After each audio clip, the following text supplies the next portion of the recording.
Welcome back to Off the Rails. Wait, I love that. Never gets old.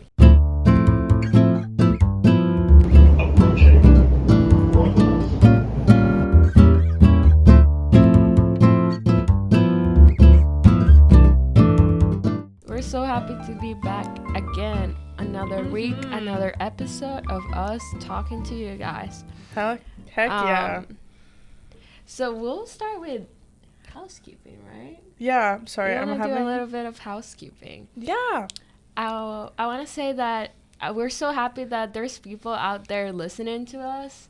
It's really rewarding to feel it really like is. people like our stuff, and this is very like new to us. We've never done something like this, and it's also like something that we both are passionate about, and we are absolutely we're loving this dynamic that we're having right now. Yeah. And it's just fun to like take time to like talk about stuff and like share our thoughts and desires and passions, and it's a nice little brain break. Yeah, exactly. And I love that people are like actually watching it, and that I'm gonna tell a little story. You'll know because you watched the podcast, but we were like at a student assembly, and someone came up to me and they were like, "Oh my God, you're from the podcast," and they were talking about I want to be involved. How can I be involved? And that was such a cool moment because that made us realize that you guys are actually liking the content. Yeah.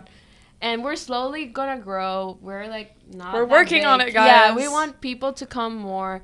We have a very exciting news. We're not gonna tell you right now, but it's a very exciting episode that's gonna come at the end of February. And you'll know by mid-February, start of February, how what the podcast is gonna be about. Mm-hmm. But we have some very important guest.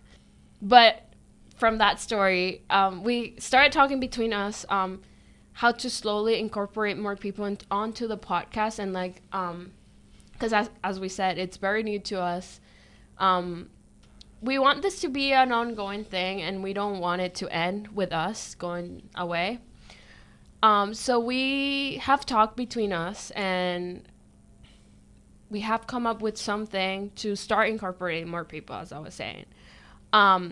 As for right now, we are going to be the hosts. So right now we're leaving as it is because we're also kind of managing how to do the podcast, how to reach out to people. Yeah. We're still trying to find our groove with that, and how we're recording the podcast. And we kind of want to create a setup for ourselves of how we edit the videos, how we film the videos, and how we're promoting the videos. And it's only two of us. We're right now doing everything by ourselves, from researching the topics. Which, don't get us wrong. No, we love it. Super rewarding. It is very fun, and it's a really fun experience. However, we want this podcast to keep going even when we're not here.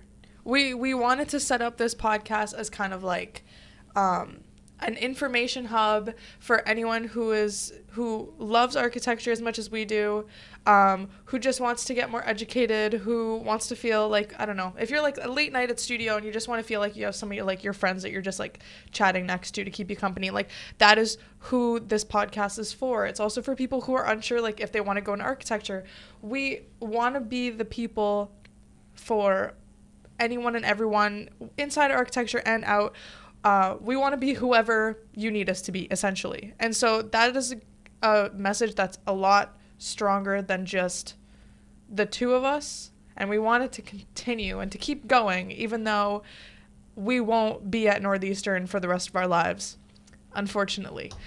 After we graduate, we do want people to take over our position as hosts so that this podcast and the message that this podcast is portraying keeps on going.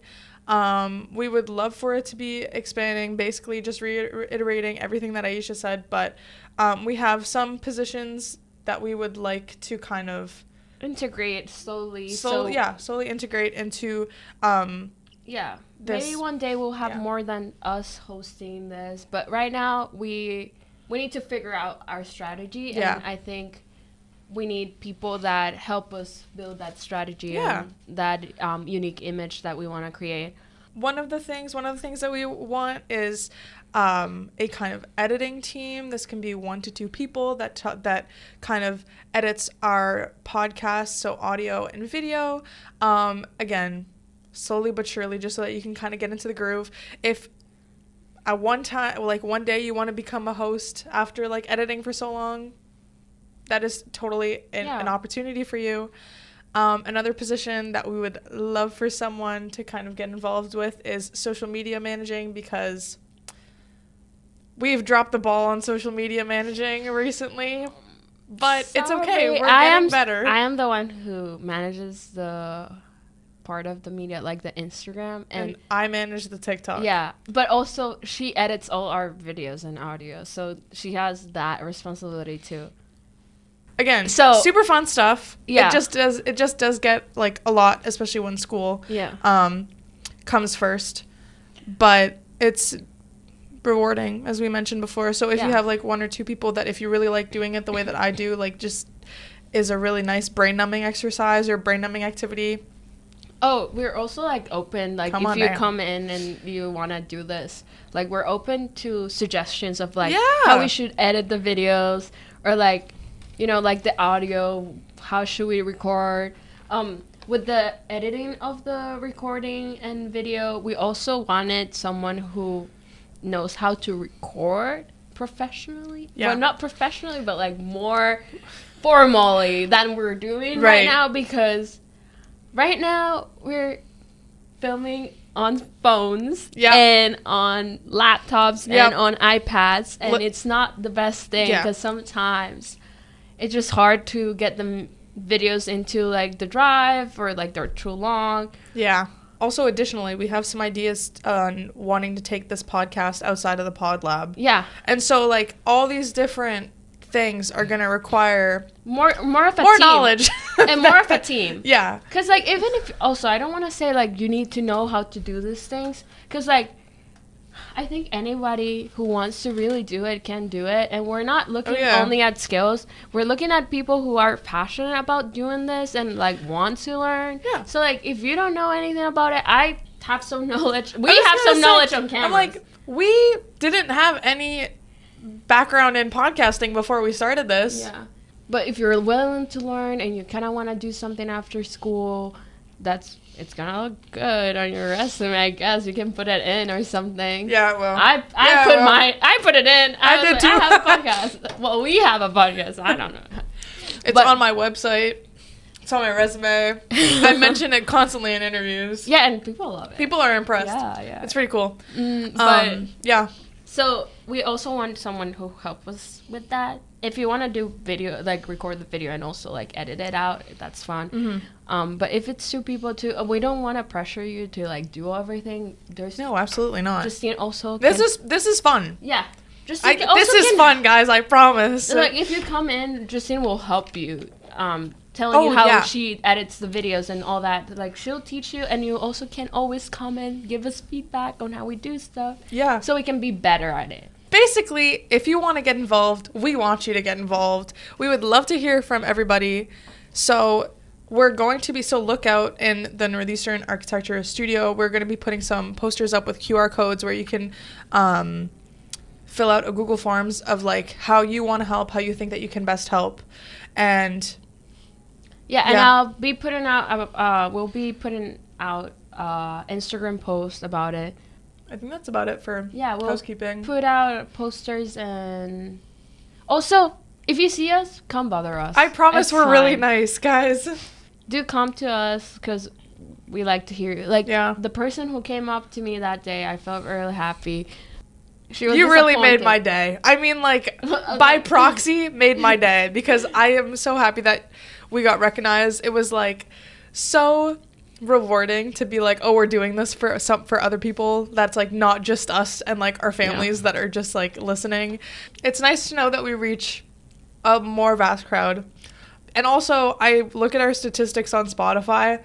We have listeners, clearly. We have like, I think one of our episodes got like 200 listeners, like we mentioned last podcast. Yeah. But it's nice to put a face to a name.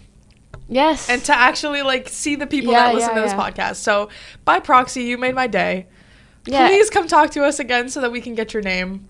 Yeah. That's all I had to say. I forgot to ask you for your name. I'm so sorry. Yeah. I think that's it for housekeeping.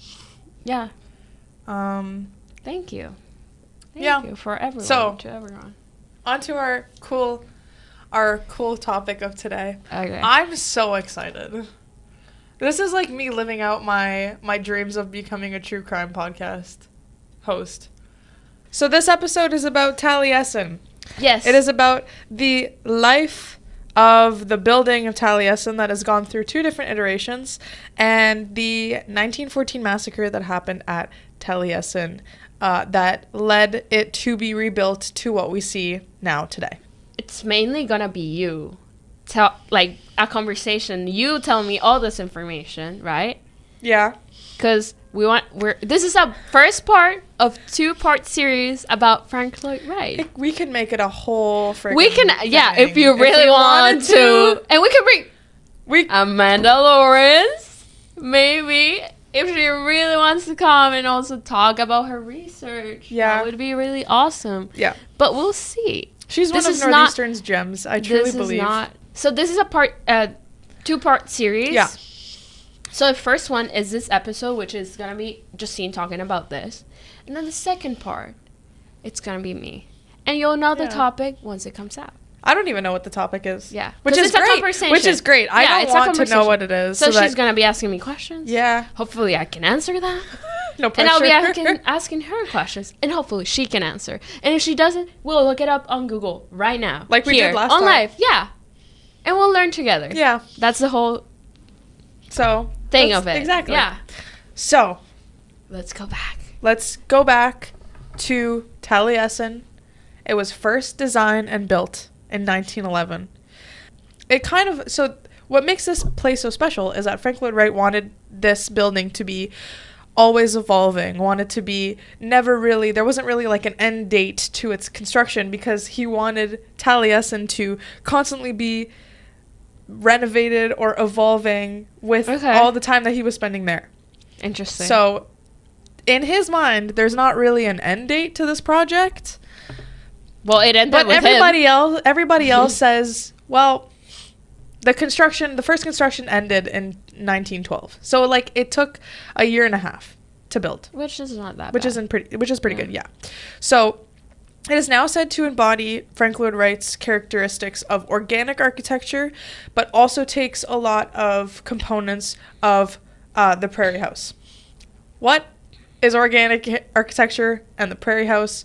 Organic architecture is Frank Lloyd Wright's principles that not only should the house serve nature, but also it's really kind of trying to find a harmony between the house and / building to its surrounding, the landscape, to the landscape. So Taliesin did this very well because it was built with limestone that was from the area. It was built using wood that was from the area, and it was kind of like American. Yeah, it's like Frank Lloyd Wright is very well known for like his American style. Like he created the American style. Exactly. And so he wanted to basically incorporate all these different aspects that were like 100% American that you couldn't get anywhere else. Like made in America, basically, pretty much. So the name Taliesin is taken from Welsh meaning shining brow or shining hill. So it's named Taliesin because it's known for its stunning landscape that it's around. It is in Wisconsin, not to get confused because there is a Taliesin West, which is in Arizona. There's two? There's two. I thought there was only one. I thought so too, but there's one the one that we're talking about is in Spring Green, Wisconsin. The other one is in Arizona. I can't remember what specific place it is in. I think it's fine. So its initial design, Frank Lloyd Wright very famously said that he would rather be caught plagiarizing than being inspired by anything else. I was just looking at why did he say that? He said that because he claims to have never been inspired. Like, all of his ideas are his own, right? And he said he would rather be caught plagiarizing. Like, actually, like, I'd rather be caught, like, it's actually a copy than actually being influenced, which is so weird because he has been influenced by Japanese art and Louis Sullivan. And a lot of different... arts and crafts. Arts and crafts, movement. There's also a lot of things that he was influenced by. I was going to say that also I read some, as I was looking and researching about Frank Lloyd Wright, apparently he was also influenced by Islamic architecture, which I found interesting. Yeah. Really? Yes. Middle Eastern. In what? Middle Eastern. That's so cool. Yeah. And he would never admit admit to it, which is insane. Crazy. Yeah. But despite all that, people have agreed that Taliesin is inspired from Japanese architecture, the arts and crafts movement, and prairie style. The first one showcased really low ceilings. It was really, really long and horizontal. Horizontal and flat. Just horizontal and flat. And that's what the first one was like. The second iteration of this project, he realized that was kind of a fire hazard. Making it so low. Yeah. Of course. The making it so low was making it a fire hazard. The initial design included low horizontal lines that you can very much see in prairie style that we were just talking about. It's prairie style, to sum up, is just very like low. Well, there's long this thing also buildings. that I'm gonna say that I read that it shouldn't be called prairie style. It should be called the prairie house. Did you read that? But doesn't he have a prairie house? No, it should be called the house because the prairie is only seen in the houses. Oh. It shouldn't be called the style. It's American style. Mm-hmm. But prairie style, it isn't a style. It's a house. Oh. This is what I read and that really stuck with me. Like, actually. I can see that. So I was like, that's interesting because I do have I get conflicted when I read a lot of things of when people are trying to define architecture into styles. And those styles kind of take from other influences, and it gets a little bit messy in history. So I was like, that's a good point. That is a really good point. And it's a good way to differentiate if it took influence from Japanese art, like Japanese art. So that's so cool. But I just wanted to say that because I think it's interesting. So he was trying to kind of encompass his quote-unquote prairie style, I'll just say. Prairie house. Prairie tactic, prairie house, into the Taliesin because that's what he was started to become more like famously known for. Yeah. So he built the Taliesin as his own personal studio and his own house. So he wanted to build it so that because he was bringing in a lot of apprentices into Taliesin. And actually nowadays it is the Frank Lloyd Wright School of Architecture. And you can take summer programs and you get to learn architecture from a perspective of how he knew architecture. It showcased, so Taliesin, the main components that it showcased were the low horizontal lines, an open floor plan because he wanted kind of the rooms to flow into one another, integration with nature, which is something that I just talked a lot about, and then cantilevered roof lines. So to kind of exaggerate the horizontality, he made sure that the roofs surpassed the walls and kind of sprung out so that it made it look a lot more massive than it actually is. So this is where we come to 1914. So 1914 is when the fire kind of happens, and we're gonna this is why he was like, no more low ceilings. Yeah, so we're gonna talk about kind of from an architectural standpoint where that left him, and then we're gonna actually go on to what happened in 1914. So in 1914 is when the Taliesin Massacre happens. Well, we're gonna talk about from an architectural perspective first. Yeah. So basically, Frank Lloyd Wright was in Chicago at the time of the massacre, so he wasn't actually in Wisconsin.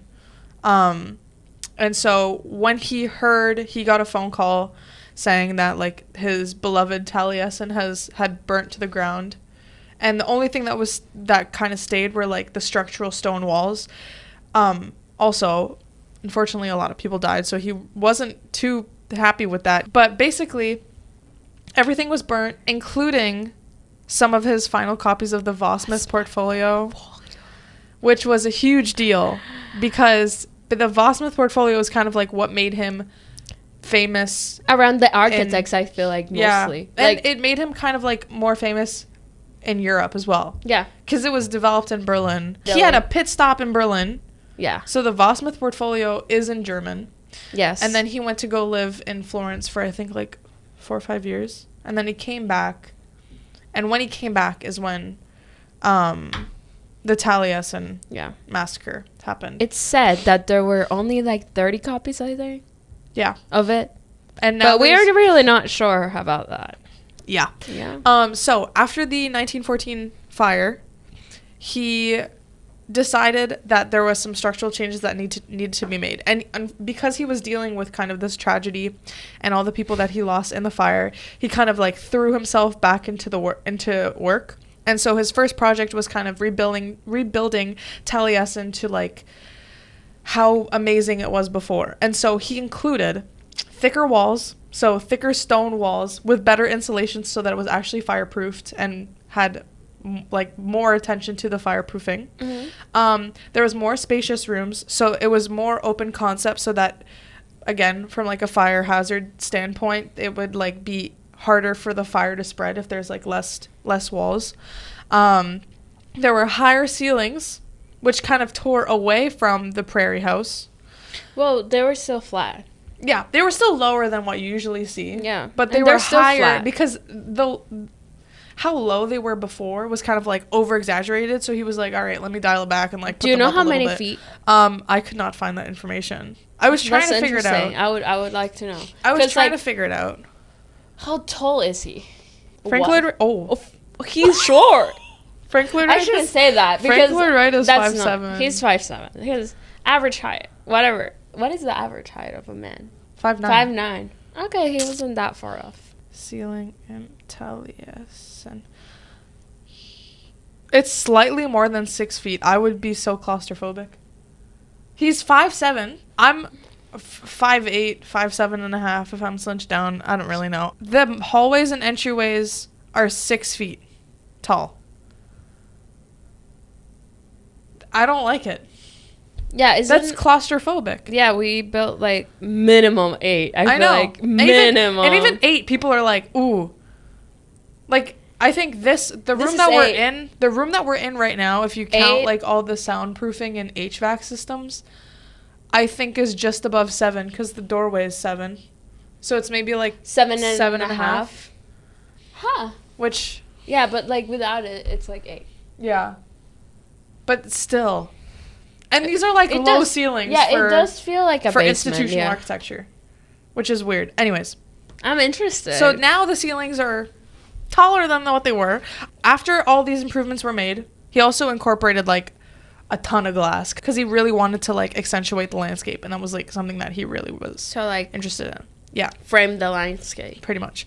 Another thing that happened was that just like kind of like a side that was kind of important to kind of this growth or this renovation was that next door to the Taliesin, Frank Lloyd Wright designed and built a quote-unquote cottage for his sister that was called Tani Desi, and it was like right next to the Taliesin. And so during the renovation, they actually took both lots and like put them together. And so before 1914, the two were like on separate lots. But then now the cottage is technically a part of the lot of Taliesin. Taliesin then, after 1914, after that it got rebuilt, it got kind of used as some kind of like architectural lab because he was started working on all these different things that he incorporated in like later architecture. He started building it and prototyping it in his own house first with his apprentices. And this stuff that he included was like the built-in furniture. I'm going to butcher this as Gustamstens work. Is that what it is? It's the total work of art, right? I don't know. Gustamstens work, which is like when architects basically design the house, the furniture, everything. Like all the cupboards, they design everything from like the door handle. It's so arts and crafts. Yeah, it's completely so arts and crafts. And do you want to say what arts and crafts is? You go for it. I feel like you have a better knowledge. It's mostly like this idea of like how they're kind of putting like emphasis on how work is done, like how like workers like do the woodworking, and like emphasizing that aspect of like what would you say, ornamentation, I would guess, or like it's not very much like the machine and the function. It's much more like people doing that kind of work on houses and kind of designing every single element, and in that way. Mm-hmm. That's like short version, simplified version of what the arts and crafts movement is. But continue. So basically, Frank Lloyd Wright is also now known for like his like high back chairs that he designed, so that like makes you feel like you're in your own in a room when you're at the dining table. Our room, yeah. And so he first built that and prototyped that in Taliesin and tried it out with like in his own house. He also worked a lot with fireplaces and the concept of the hearth in Taliesin. Angle nook. Yeah. Do you want to explain what that is? Yeah. If I take it back from history, I'm like, okay, then Frank Lloyd Wright kind of started that with the Angle nook, which is this place which is supposed to be the heart of the house. Mm-hmm. Place literally in the heart of the house, like in the center of the house. Yeah. And it's like a fireplace and like two, like a sitting area enclosed in the fireplace. But these are like nooks. Like this is a small place. It's not like a living room with a fireplace. This is like a small space where you can just sit and like talk to each other on benches literally next to the fireplace. Like that's what it is. And he was very known for it, and it's part of the prairie house. Mm-hmm. Like it's a very Frank Lloyd Wright element. The living room has evolved from the fireplace becomes the center to like the TV is now the center of the living room. Yeah, exactly. Which often people put it above a fireplace. That's true. So yeah. It's a progression. Yeah, a progression of like the Angle nook, and now has become something else, which is the heart of the house. Yeah. So that was incorporated in Taliesin. You can see it many times throughout the Taliesin like floor plan. He's incorporated it more than once, so there's more than one. Oh, really?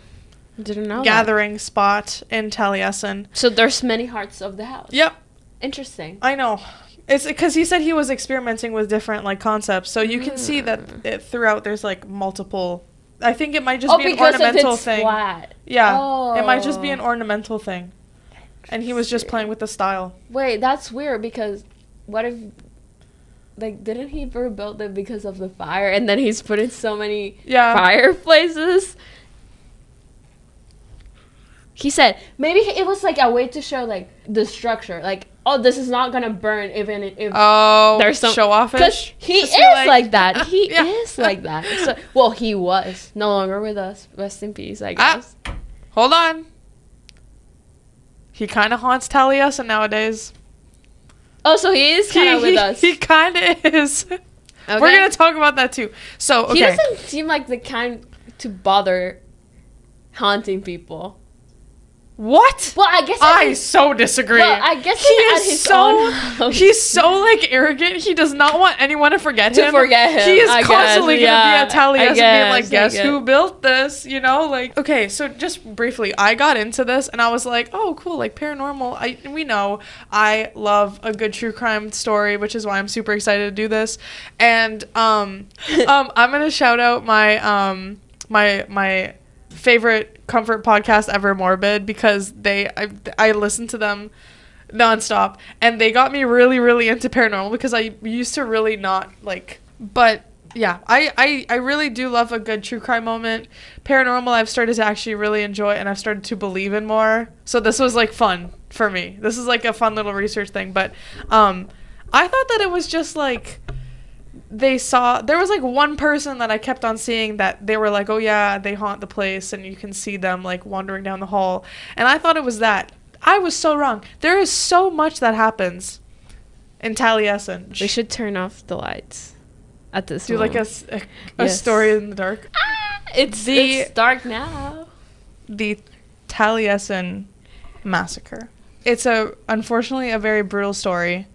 But it's an interesting one, and the paranormal part does make it actually very interesting. So, on the afternoon of August 15th, 1914, right after lunch, that was served by the cook at the time, Julian Carlton. He asked one of the people that were living there at the time, Mama Cheney, if he could go grab some gasoline so that he can wash the rugs. So he went to ask Mama Cheney, who was living there at the time, who was Frank Lloyd Wright's partner. No way the servant asked the woman who lived there, give me the gasoline. Well, she was like, because apparently it was locked up. So he was like, can I go access the gasoline? We need the details. Sorry. That's good. Yeah. So I'm like, yeah. So the gasoline was locked up. So he went to go ask Mama if he could go grab some gasoline so that he could wash the rug. Mm-hmm. And she said absolutely, gave him the key. He went out back, grabbed the gasoline, and started dousing all of the floor and dousing most of the walls and the windowsills all in gasoline. And then outside went around and locked every single door and window from the outside except for the main entrance. So then he just lit a match, threw it into the gasoline, and then waited outside of the one open door with a knife and an axe. Wait, out the front door? Out the one door that he left open. So he didn't... He just I thought stayed he killed himself inside. No. With the fire. No.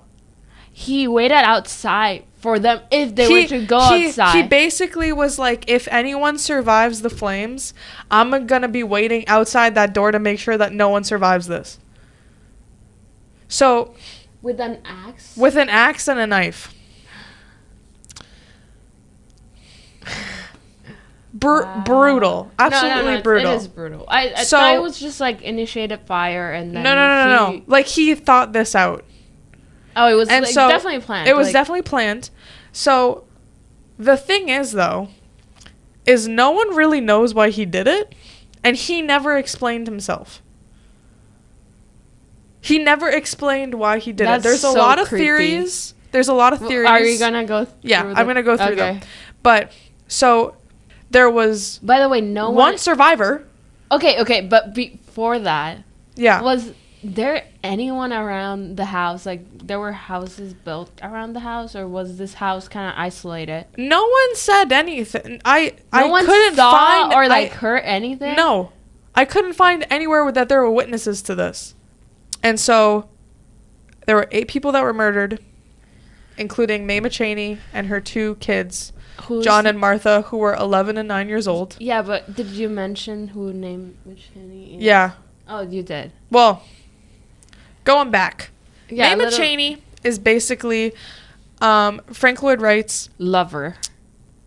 Mistress is how she is described. Because Frank Lloyd Wright was had a client who was Mr. Cheney. And then Frank Lloyd Wright and Mama Cheney fell in love, despite Frank Lloyd Wright already having a wife. Yeah, and kids. And Mama Cheney also already having a husband. And both kids. of them having kids. Yeah. And they decided, let's ditch these guys and let's get married. And then Mama Cheney's... Did they end up getting married? I didn't know. No, they didn't. Because Mama Cheney's husband agreed to divorce Mama, but Frank Lloyd Wright's wife never agreed to divorce. Yeah, Frank I remember this. And so they just said whatever, and then they left. Mm-hmm. And so they left and they went to Europe, which is when he went to Berlin with one of his sons, with his favorite. He had I think it was 5 or 6 kids. Yeah. And he brought one of his sons with him. I would hate my dad if he were to do that. Whose name is Lloyd Wright, by the way, who also became an architect. So the 3 of them went to Florence, but took a pit stop in Berlin. Berlin is where the Voss Myth portfolio kind of got published and was popularized. And then he went out to Florence and then lived for, I want to say I think I said 3-4 years. I'm not actually completely sure, but yeah, that's the same. Anyways. And so when he came back, Taliesin is where Frank Lloyd Wright and Mama Cheney and Mama's two kids, John and Martha, were living. And I believe Frank Lloyd Wright's oldest son, Lloyd Wright, was also living there at the time. But Frank Lloyd Wright and Lloyd Wright had to go to Chicago for business because they were working together. And so both of them escaped death, essentially. But basically, there was an on-foot pursuit for Julian Carlton because when people came to the house to Taliesin to try and rescue anybody that they could and arrest Julian. Yeah, it was one of the apprentices, Herbert Fritz, which is the one who and was able to survive, but had like very severe burns and was very severely injured. But he was able to survive and make it out, which was good. So we have a witness from inside the house. Yeah. So police and ambulance come, and Julian Carlton is like out of there. Like he is nowhere to be found. There's like two different stories about how Julian Carlton was captured. One of them is that he was found in the basement of the house having consumed muriatic acid in an attempt to commit suicide. And so they managed to get him while he was alive, and then took him out, and then he died a few weeks later of starvation. In many textbooks earlier on, it said that he had tried to commit suicide having consumed muriatic acid in the basement, and then he starved himself and ended up essentially committing suicide while in prison. Yeah. Which is not true. Because what ended up happening is that he escaped on foot. It was several days later that they actually found him, and he was suffering from heat exhaustion, and that's when they were like, okay, we can arrest him. And so they arrested him. He was convicted and charged, and they went to trial, and his lawyer was trying to say that he was insane at the time of the murder, so he was trying to plead insanity. And even then, back then, they still plead that. The jury found him guilty and sane at the time. He got the death penalty. So he died from electrocution in 1915. How after the trial was that, though? I didn't get a trial date, but that was like within the year of him committing the murders. Okay. I was gonna ask, so they asked him why he did it during the trial? So they did, but he was a very paranoid individual, and what he was saying weren't really complete sentences, and they couldn't really get a straight answer out of it. There are kind of these conspiracies and these theories that the reason that he did it was because he didn't want to work at Taliesin, and the only reason that he did was because his wife worked at Taliesin, and he wanted to do it to support her. But did then she over die time, at Taliesin too? No. Let me fact check this real quick. That's interesting because imagine she was there. Did he try to kill her too, or? Yeah, she wasn't one of the victims. So maybe she didn't go to work that day. So the victims were Mama Cheney, John Cheney, who was Mama's 11-year-old son, Martha Cheney, her 8-year-old daughter, David Lindblom, who was the gardener, Emil Brodel, which was one of the draftsmen, Thomas Bunker, the foreman, Ernest Weston, the 13-year-old son of Wright's carpenter. And so that is what happened in Taliesin, in the Taliesin Massacre. At the time, Frank Lloyd Wright and Lloyd Wright were in Chicago. Okay, so fun fact that I just found, Taliesin just really doesn't have that much luck because in 1925, it got struck by lightning and then burnt down again. But it wasn't... So Taliesin 3 is now what we see today. The third iteration of Taliesin. Wow. So, the theories behind why Julian Carlton did what he did, there were two main ones. One was that he was a paranoid individual and kind of cracked under pressure.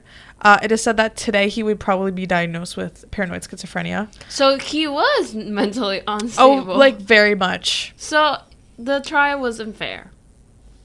Unfortunately, it does seem like that way, yes. Okay. Yeah.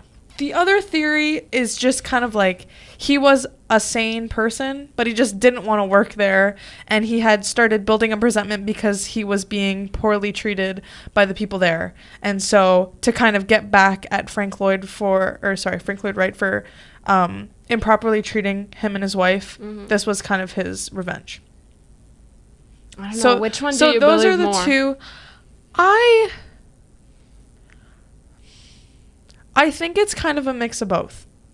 I think that if it was today, based on what I've read, I'm not trying to diagnose. I don't know. We don't know anything about psychology. About psychology to say. Yeah. But based on what I have read, I think that there was definitely some mental illness there that was unresolved. Maybe he was like mistreated all the time, and I wouldn't doubt that he was. I also would not. Like that's. I don't know. I don't know Frank, but I also wouldn't be surprised if I wouldn't be surprised. And that would have, if makes it really sad. Was like mentally unstable and that was happening to him, that could have created. What I mean. So if that kind of just pushed him over the edge, and then it's like a little bit of a mix of both, because the theory that is like, oh, he was poorly mistreated, they assume that he's sane. Yeah, like you, which I would, I'm like someone who's sane wouldn't. Well, because he had very evident, and his wife had even talked about how he did have some paranoid episodes, but they just didn't know what to do with that at the time because it was 1914. And I bet when they were on trial, couldn't they he was not competent. He was not competent at the trial. Exactly. That was something that was very often reiterated. Exactly. That's why I say, like, you know. So yeah, he was found guilty of the murders and sentenced to death. And in 1915, he was executed by electrocution at the Waupun Correctional Institution in Wisconsin. So it's a heavy case. It's a really heavy thing that happened in 1914. But let's get to the hauntings, shall we? So it doesn't get better. It doesn't. No. But if you're into paranormal stuff, it's like people say that they're like cool experiences. I would be terrified because of what they are. I think I would be like, not true. I don't care. I'm just going to choose to believe these because they seem like so interesting. I guess one of the things that I miss is kind of like an important detail for the hauntings is that when firefighters came, they started evacuating people that were either dead or in their dying breath, and they laid them out front of the cottage, which was Tenny Dairy, which was like Frank Lloyd Wright's sister's place. Did she not know? She wasn't there. Oh yeah. She wasn't there at the time, and so So now it is said that if you visit Taliesin, you can hear screams and wailing coming from the cottage when you're in Taliesin. But one of the things that the most people have reported. But you can study there. Yeah, they have. It's the Frank Lloyd Wright School of Architecture. Just study like a summer and find out. Yeah, it used to be called the Taliesin Fellowship, but they renamed it and they have like a lot of summer programs and stuff like that there. Cool stuff. I don't know if I don't know if you can stay there overnight though. And so the one that is reported to be seen the most often is the ghost of Mama Cheney. So it is said that you see her walking back and forth in hallways, either in Taliesin or at the cottage. Mm-hmm. And people say that she seems very peaceful, but you can definitely tell that she feels lost or kind of like restless. She is seen wearing a long white flowing gown, which is supposedly what she wore the day that she died. At lunch? Like a gown or like a... In 1914, I don't know what they're wearing. Yeah, there's reports of seeing her like full form, full body walking down back and forth. And then there's other reports saying that they will see a shadowy figure in the corner of their eye, and that will be resembling a woman in like period clothing, and they associate her with Mae McChaney. So there's like reports on both ends that like they see her. I guess there was only one woman, or there were two. One woman in the There's house. Only one. Exactly. So that must be her. So exactly. Now, the ghost of Frank Lloyd Wright is said to be at Taliesin because he had such an emotional connection to Taliesin because he's rebuilt it twice. And also because that's where he taught all of his apprentices, and that's where he worked on all of his projects. So he has this really deep emotional connection to Taliesin. And so though he didn't die there, it is said that people will kind of see him, again, walking down the hall, or will see like pencils misplaced on like his workspace. Like if they leave it in the evening, they'll come back and they'll see that like the workspace has kind of been used. So they say that they see him standing near windows or hallways of the house. And then sometimes there's people that say that they feel a really strong and oppressive feeling in his work area. And then also, last but not least, people claim to hear his voice coming from his studio. Like his like brainstorming stuff. He's like, prairie house, prairie house, prairie house. So like, people have low ceilings. So people have claimed to see his workspace like all messed up and used, and have claimed to actually hear his voice. So the other thing that is not as often seen, but there are reports of it, is the spirits of the victims are said to be there.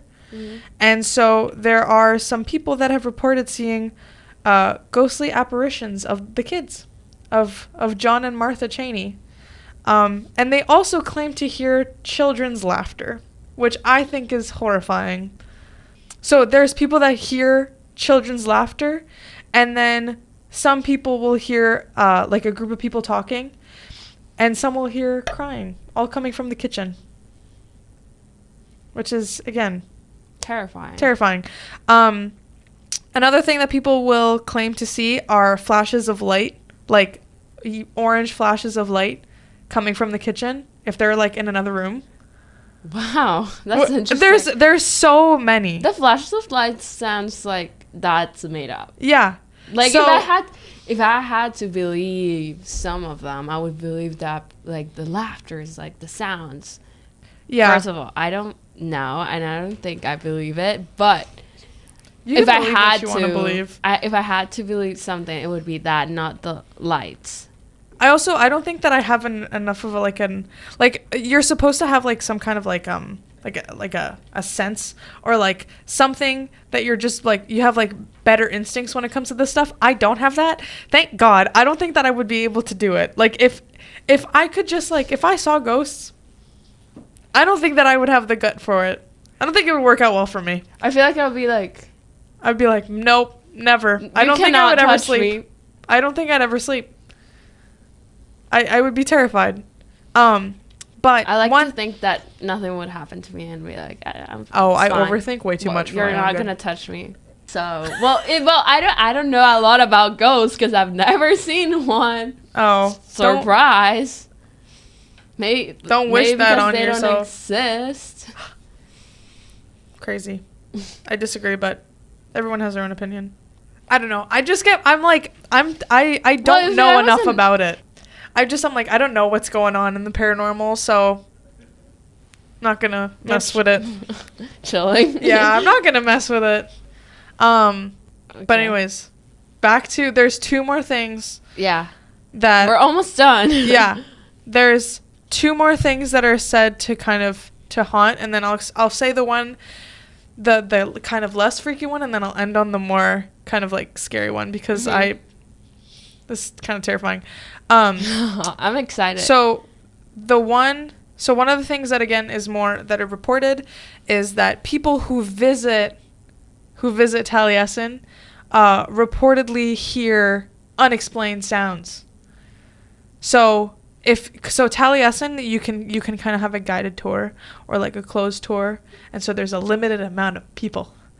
And people have reportedly heard footsteps and knocking and like scratching noises coming from other rooms that are either no one is in those rooms or they're like taped off. Do you think there are videos of that? I wish there were. I didn't look. You? Oh, we shall look. There might after be this, but we should do it after this. Yeah. Additionally, there is the sound of a lot of cracking wood, and a lot of, so American. Yeah, and voices murmuring from the common areas and around hearths. So some crazy stuff. Another thing that is said to happen overnight is if like an employee locks everything up and leaves for the evening, they will come back the next morning, and it is said to be a common occurrence that all the windows and doors are open after having left the house, all doors and windows locked. They will come back the next morning and everything will be open. Do you think that's the scariest thing? No. That one is terrifying. Everything open? And all the cupboards and all the drawers in the kitchen are all open too. And sometimes it's said that the table is set for 7 people. Wait, you cannot just say that. You need proof. I would want pictures. Yeah. Of this. Also, I have to correct myself. I keep on saying that there's 8 people that were murdered. That was not true. It's 7. 7. There were 7 people that died. Mm-hmm. The one thing, this one is the more terrifying one. Let me prepare it is for called The Dark Figure. It is Julian Carlton's ghost, who just lingers around Taliesin, and is said to hang around the door that were left open where he killed everybody there. So there's reports of seeing a tall, shadowy figure resembling Julian Carlton lurking in near the estate, sometimes in the house. A lot of people see him like in the corner of their eye, and then when they turn, they see someone running away that just vanishes. A lot of people associate this presence with a sense of pain and suffering and anger. And there's a lot of sightings of seeing him just linger in the kitchen and over where the rug used to be. I think the scariest thing is this table set. Really? Yeah. I don't think that I don't know how. Because that's the thing. Like, it's more physical. It's like, there's no way someone set it up. Like, no one did. So, but if it's like something that passed by, or like, oh, I saw something, I can tell myself, like, you're probably like imagining it. But like, if something is set, or like something is open that clearly was closed and no one else, then that is clear proof to me. Because you can see it. It's physical. I don't know. That's more true. Scarier. I personally would love to see the ghost of Frank Lloyd Wright. I feel like he'd just be chill. What is he gonna do? Prairie house. House. I would not want to see Julian Carlton's. I would be terrified. I would not want to I would be terrified. I wouldn't want to see anybody. But that's fair. I also wouldn't want to see anybody. That's interesting. That was such an interesting. So that's the massacre at Taliesin and the hauntings that now happen. Really cool. There's so much history behind Taliesin. It's kind of crazy. And now I will feel like we should both feel like experts for when we talk about this in class. Because we know so much information. We should probably tell them, like, play that episode. Play the episode. Yeah. So that is the massacre at Taliesin and the hauntings that have happened ever since. Wow. Thank you guys for sticking around and listening to me just yap about some true crime for like an hour and a half. I loved it. I really, really love doing true crime cases. So if there's anything architecture and true crime, let me know. I want to do it. Yeah. So bad. I hope you guys enjoy it. Yeah, me too. I had fun recording it and researching it because I love this kind of stuff. I had fun listening to you and just asking questions. Oh, I'm so excited for your storytelling. Thank you. Felt good about it. Thank you so much, guys. We'll see you next week. In 2 weeks. Oh, 2 weeks. In 2 weeks. This episode is coming out January 31st. So happy end of January, everybody. Yeah.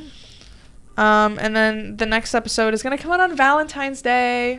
Oh, really? Yeah, the one that you're going to be talking is going to come out on Valentine's Day. Maybe I should talk about something Valentine's related then. So, I'll figure something out. Yeah. That'll be fun. I think it'll be funny. Okay. Well, guys, thank you. I don't want to make it any longer. Thanks for sticking around with us. We appreciate you. We look forward to actually getting to hopefully get to chat with some of you guys in person. Seriously, do not feel scared to talk to us. We are really cool people. Oh, January 31st. 31st, yeah. Oh, so next week. So we'll be in New York. So we will be probably, if you don't see us, it's because we're in New York. We will be in New York City with our studio. This will come out like when we're like in the dead center of our New York trip, which is going to be cool. So, but seriously, look out for those like posters. Monday. Yeah, and look out for those posters. Well, thank you guys. Thank you guys so much.